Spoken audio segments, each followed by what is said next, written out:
Secangkir pengharapan untuk mengawali hari ini. Renungan pagi 3 Juni, Kesehatan abad ke-19, masa lalu yang mengerikan bagian pertama.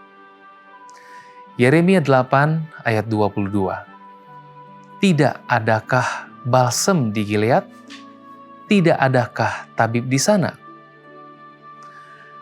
C.P. Snow pernah menulis bahwa tak seorang pun yang berakal sehat akan memilih untuk dilahirkan pada zaman sebelumnya, kecuali ia yakin bahwa ia dilahirkan dalam keluarga yang makmur, bahwa ia akan menikmati kesehatan yang sangat baik, dan bahwa ia dapat menerima kematian dari sebagian besar anak-anak lainnya dengan ikhlas. Terus terang saja, masa-masa indah dulu itu tidak seindah yang dibayangkan. Harapan hidup rata-rata adalah 32 tahun pada tahun 1800, 41 tahun pada tahun 1850, 50 tahun pada tahun 1900, dan 67 tahun pada tahun 1950. Saat ini harapan hidup wanita di Amerika Serikat adalah sekitar 80 tahun. Meskipun untuk pria sedikit lebih rendah. Mungkin Anda berpikir, mengapa ada perubahan? Jawabannya cukup mudah. Keadaan kesehatan, sanitasi, dan perawatan medis yang lebih baik. Kebiasaan dan praktek-praktek hidup sehat oleh hampir semua orang di awal abad ke-19 masih sangat kurang. Mereka yang beruang tidak hanya melahap makanan dalam jumlah banyak dengan cepat, tetapi juga banyak jenis makanan yang tidak sehat. Buah-buahan dan sayur-sayuran dihindari oleh banyak orang yang meyakini bahwa epidemi kolera yang mematikan pada tahun 1832 disebabkan oleh buah-buahan. Dan banyak yang curiga bahwa buah-buahan dan sayur-sayuran khususnya membahayakan anak-anak.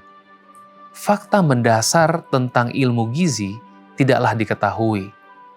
Selain itu, bahkan makanan yang baik pun umumnya berada dalam kondisi yang buruk karena pengolahan yang tidak higienis dan keterbatasan dalam soal penyimpanan. Pola makan, tentu saja, hanyalah sebagian dari masalah kesehatan pribadi. Kebiasaan mandi, misalnya, juga tidak baik. Kebanyakan orang jarang mandi dan beberapa ahli mengakui bahwa rata-rata orang Amerika pada tahun 1830-an tidak pernah mandi sepanjang hidup mereka.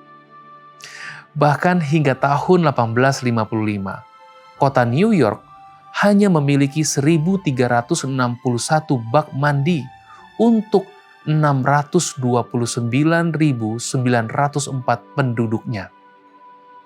Dan pada tahun 1882, diperkirakan hanya 2% rumah di New York yang memiliki sambungan air. Anjuran mandi pada Sabtu malam bukanlah hal yang main-main.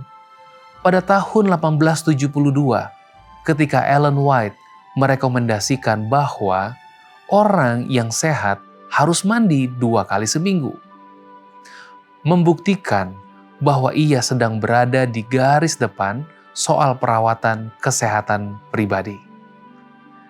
Kebanyakan orang saat ini tidak menyadari betapa tidak sehatnya kehidupan di pertengahan abad ke-19. Ketika kita membaca tulisan-tulisan Ellen White dan para reformasi kesehatan lainnya di zaman mereka, kita perlu membayangkan bahwa situasi itu berada pada masa-masa ketidaktahuan, penyakit, dan kematian yang mereka alami. Dalam hal kesehatan, kita dapat memuji Tuhan karena kita hidup di zaman yang lebih baik.